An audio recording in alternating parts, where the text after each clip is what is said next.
예, 오늘의 시황 브리핑 시작하겠습니다. 한국은행이 기준금리 0.25%포인트 전격 인하를 했죠. 이 부분이 시장을 좀 지탱해주는 그런 요인이 됐고, 반면에 삼성전자, SK하이닉스가 빠지면서 지수를 좀 압박하는 그런 요인이 됐습니다. 이게 두 종목 아니었으면 오늘 지수가 좀 플러스가 났을 텐데, 어쨌든 시가총액 비중 높은 두 종목이 밀리면서 지수는 좀 뭐 거의 제자리로 마감하는 그런 모습을 보였고, 외국인들이 되게 많이 팔았습니다. 뭐 대규모 순매도 하면서 매도를 던졌는데, 다만 이제 기관 투자자들이 어느 정도 흡수를 해주면서 지수는 버텨냈고, 또 상승 종목 수도 더 많은 그런 모습을 보인 게 특징이었죠.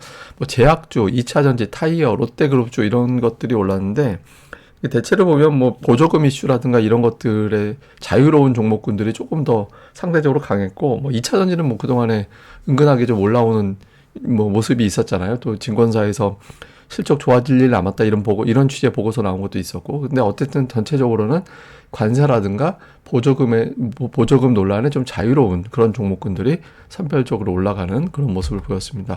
근데 해외 증시 영향은 업종만 받은 것 같아요. 그러니까 미국에서 이제 반도체가 빠졌고, 근데 전체 업종으로 보면 올라가고 내려가고 거의 뭐 비슷했기 때문에 이제 미증시 딱히 우리 증시에 영향을 줄 만한 사안은 없었거든요. 근데 반도체주가 제법 하락하면서 투자자들에겐 이것만 보이게 만드는 그런 측면이 있었고, 또 미국의 지표도 보면 물가 관련된 지표가 뭐 예상치대로 나오면서 12월에 금리를 내리겠구나.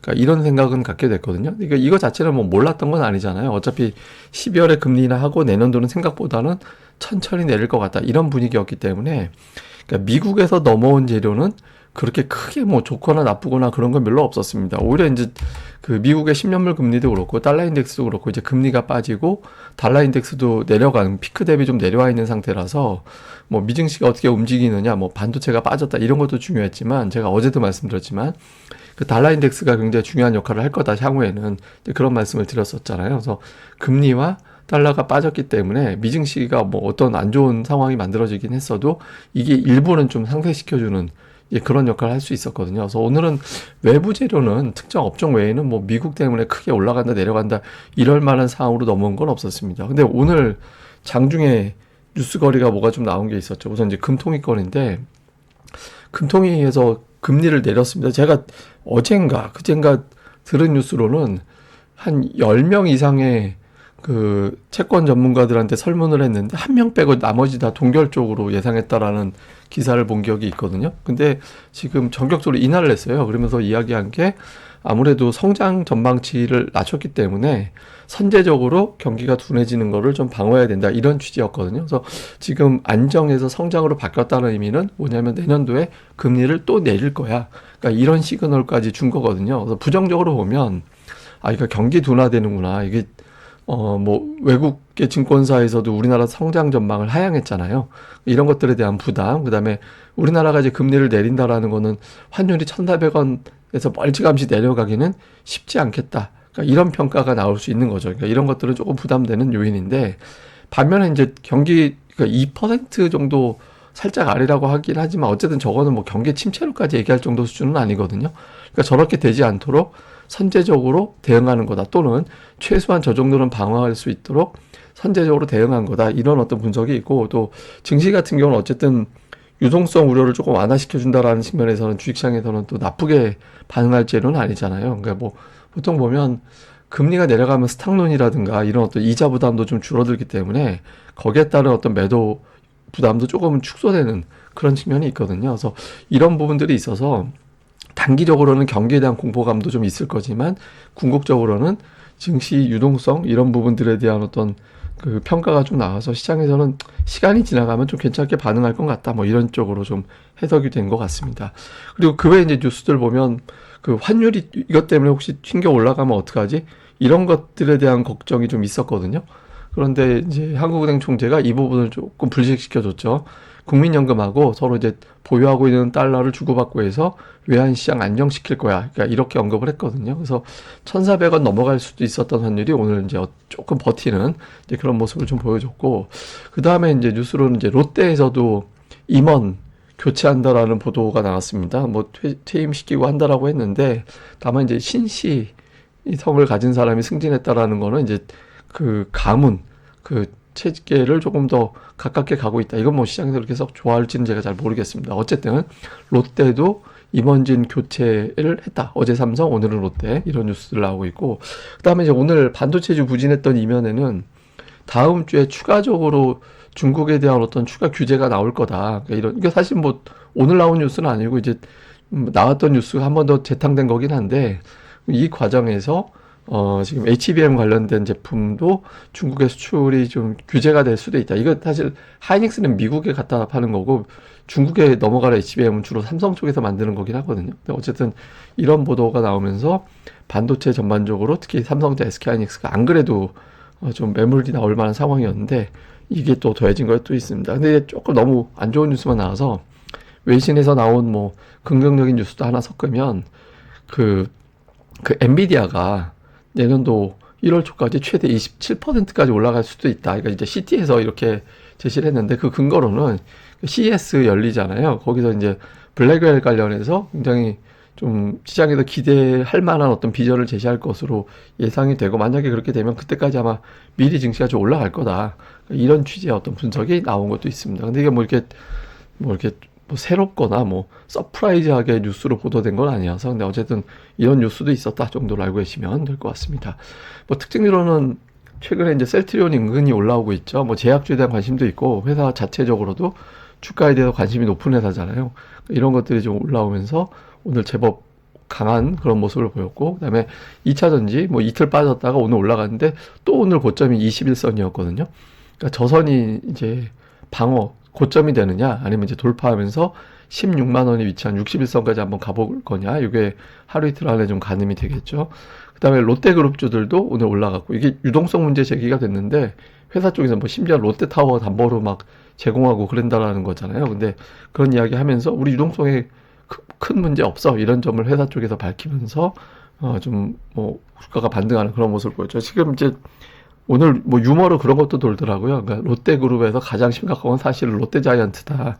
지금 그 롯데자이언트 프로야구 구단이 지금 몇 개죠? 제가 야구는 잘 몰라가지고 근데 프로야구단 중에서 그 팀이 우승했던 해에 나온 아이돌 신인 아이돌을 쫙 나열을 했더라고요. 근데 롯데가 우승했을 때가 서태지와 아이들이었대요. 예, 그래 그만큼 오래돼서 뭐 다른 데는 뭐 뉴진스니 뭐니 막 이런 이름 나오는데 롯데케미칼만 롯데그룹만 롯데자이언츠가 우승했을 때는 이제 서태지와 아이들이 그때 아이돌 데뷔한 상황이었다. 그래서 가장 부진한 거는 그 그룹이다. 이런 유머까지 돌더라고요. 그 다음에 이제 하이닉스가 오늘 붕 빠져가지고 종가가 저가로 끝나버렸는데 이게 사실 오늘 지지선이 깨졌거든요. 아침에도 제가 60주선이 되게 중요한 선이라 여기서 튕겨 올라가는지 봐야 된다고. 근데 이게 깨지면 15만 7천 원 월봉상 마지노선까지 빠지게 되는 상황이 생기거든요. 그래서 지금 그 상황이 돼버렸죠. 그래서 하이닉스는 중요한 지선이 깨졌고 그 다음에 15만 7천 원 정도가 중요한 선인데 거기서 이제 돌아서느냐 뭐 이거는 뭐 하루 이틀 안에 결판이 나야 되겠죠. 그래서 좀 기술적으로는 좀 안 좋은 그런 상황이 되긴 했습니다. 자, 수급에서는 외국인들이 엄청나게 많이 팔았습니다. 5천억 원 정도 매도하는 그런 모습이 나왔는데 특징적인 건 선물이 지금 선물 외국인들 매도 이력이 이렇게 많지가 않아요. 근데 매도 이력이 많지 않다라는 건 좀 리스크가 있다라는 거거든요. 외국인들 입장에서는. 그러니까 너무 하방으로 쌓아놨다는 얘기인데 이게 갑자기 튕겨 올라가면은 위험하니까 상당 부분 선물을 살만도 한데 안 사잖아요. 그러니까 외국인들 입장에서는 시장이 확 올라갈 일은 당장은 없을 것 같아. 이렇게 보는 것 같긴 하거든요. 종목으로 보면 삼성전자와 하이닉스 그러니까 두 종목을 거의 4천억 원 가까이 이제 매도를 했고 순매도 3위 종목이 신한지주인데 4위 유한양이 170억밖에 안 되잖아요. 그러니까 오늘 이제 주로 그 삼성전자, SK 하이닉스를 매도한 날이고 매수는 관세라든가 보조금 이슈에 자유로운 종목들 뭐 바이오, 네이버, 게임주, 가스공사, 통신 이런 것들을 담았죠. 그리고 오늘 특징적인 건 한미환도체가 매수에 들어가 있어요. 이건 제가 잠시 후에 다른 종목하고 좀 설명을 드려야 될 것 같고 그다음에 이제 기관 투자자들은 금융투자가 보통 저렇게 매수가 들어오면 시가총액 상위 종목은 대부분 다 매수 쪽에 들어가 있어야 되거든요. 그런데 이제 매도에 하이닉스, 현대차 이런 게 들어가 있어요. 그리고 이제 삼성전자 우선주 들어가 있고 그리고 이제 매수 쪽에는 뭐 제약바이오, 그다음에 이제 금융주 뭐 하여튼 요런 류의 어떤 기업들, 그다음에 방산주 좀 빠졌더니 여기 또 이제 매수 붙고 그러니까 이렇게 들어와서 좀 안전하게 가려고 하는 그런 움직임을 보였고요. 그다음에 코스닥 쪽에서는 외국인 투자들이 대형 바이오주들, 그러니까 알테오제, 리가캠바이오 이런 것들을 팔았고 매수는 이제 엔터, JYP라든가 YG 엔터 이런 것들이 들어가 있었는데 근데 아까 제가 이제 한미반도체 말씀드렸잖아요. 그러니까 외국인들은 오늘 HBM 관련된 종목들은 또 샀어요. BSK 홀딩스도 있고 저 아래 내려가면 뭐 STI도 있고 그랬거든요. 그래서 조금 관련된 종목들 하락을 이용해서 일부는 좀 물량을 분산해서 담는 그런 모습도 있었습니다. 그다음에 이제 기관 투자자들은 반면에 또 그 반도체 쪽 매도에 좀 많이 포진해 있었고요. 그동안에 반도체, 그 제약주, 엔터 이렇게 사는 게 기관의 패턴이었거든요. 오늘은 이제 반도체를 주로 많이 팔았고 매수 쪽에서는 뭐 시가총액 상위, 에코프로비엠, 알테오젠 이런 것들을 담았는데 어쨌든 2차 전지와 그 제약 바이오 이런 종목군들, 다음에 이제 조선 부품 이런 종목군들 중에 일부, 그러니까 성광밴드는 팔았는데 이제 뭐 태광이라든가 동성 화인텍이라든가 이런 것들을 좀 담으면서 종목별로 좀 선별하는 그런 모습을 보인 게 특징이었습니다. 자, 시황을 요약해보면 미국은 휴장입니다. 근데 이게 이제 의미가 좀 있는 게 미국 휴장이라서 내일은, 그러니까 금요일은 우리 증시가 미국 영향을 좀 덜 받잖아요. 덜 받은 상태로 이제 움직이기 때문에 우리 증시 재료가 더 많이, 심리가 더 많이 반영되게 되거든요. 그래서 그런 상황에서 어떤 업종에 좀 움직임이 나오게 되는지 요거 좀 관심 있게 볼 필요가 있고, 그 다음에 이제 금리를 내렸다라는 점에서 보면 두 가지 재료가 다 됩니다. 그러니까 경기가 걱정되는 건데 라고 생각하는 거일 수도 있고, 선제적으로 부양을 펼친 거기 때문에 추가적으로 또 금리를 내릴 거고, 이렇게 되면 경기 하강은 막을 수도 있다. 그리고 주식시장은 금리 내리면 좋아하잖아. 뭐 이런 식으로 또 해석이 될 수도 있거든요. 그래서 오늘은 어정쩡하게 두 개가 다 반영이 안 된 상태가 됐는데, 뭐 이제 그 다음에 반영이 어떻게 되는지 볼 필요가 있고, 그 다음에 그 1월 이번 달 중순 이후에 삼성전자, SK하이닉스 그러니까 이틀 빠지진 않았었거든요. 그러니까 3일 연속 빠지진 않았었거든요. 그래서 그 상태에서 지금 큰 재료 갖고 빠지는 이 두 종목 아니었으면 오늘 코스피가 플러스가 나는 날이었거든요. 그래서 그러니까 이런 흐름에서 좀 벗어나지, 아니면 그 안 보이던 패턴이 나오면 투자 심리가 더 나빠지거든요. 그래서 그 구도 볼 필요가 있고, 그 다음에 지금 2차 전지와 제약에서만 코스닥에서 이제 왔다 갔다 그런 형태를 보이고 있거든요. 이거 이외에 어떤 금요일에서 요 패턴만 계속 반복이 될 거냐, 아니면 이제 다른 업종이 여기서 물량을 받을 수 있을 거냐, 요 흐름도 주목을 해봐야겠습니다. 근데 하나는 제가 준비한 차트는 미국에서 미국 시장이 엄청 강하잖아요. 근데 미국만 강해요. 그러니까 미국 ETF 쪽으로 자금 유입이 거의 역대 최대치 규모로, 이게 올해 끝나지 않았기 때문에 올해 연말까지 만약에 더 들어오면 역대 최고로 ETF 쪽에 자금이 유입되는 그런 해가 될 것 같고, 또 11월 이후에 글로벌 주식시장 자금 들어온 게 1020억 달러인데 미국이 1090억 달러인가가 들어왔대요. 그러니까 미국 빼면 마이너스라는 얘기잖아요. 그러니까 미국만 계속 들어오고 있고, 이 보면 또 그 미국인들한테 한 설문조사에 의하면 12개월 동안 증시 올라갈까요? 라고 이제 물어봤더니 56%가 예, 그렇게 얘기를 했다라는 거예요. 근데 보통 일반적으로 절반 이상이 올라갈 겁니다 라고 예상하는 게 별로 없대요, 그런 사례가. 근데 지금 이례적으로 굉장하게 나타나고 있잖아요. 그래서 그러니까 미국은 어떤 투자자들이, 국민들이 좀 자신감을 갖고 있는 것 같아요. 우리 올라간다, 더 갈 수 있다, 뭐 이런 자신감이 있는 것 같거든요. 근데 제가 이제 캠페인 할 거다라고 말씀드렸잖아요. 우리도 이런 게 좀 필요하지 않나 싶습니다. 그러니까 막 조심스럽게 하락할 때 막아내는 것만 자꾸 내놓는 건 의미가 없어요. 그러니까 열은 한참 펄펄 끓었을 때, 그 40도까지 체온 올라갔을 때 해열제 쓰는 것보다 38도 올라가고 이런 과정에서부터 해열제를 써야 그게 빨리 듣거든요. 지금은 좀 당국에서 나서서 이게 빠진 다음에 어떤 걸 내놓을 때가 아니라 좀 빠르게 뭔가를 좀 제시해야 될 때가 아닌가라고 생각을 합니다. 우리 증시가 그래도 생각을 해보면 미국보다는 근본적으로 밸류 생각을 해보면 싸잖아요.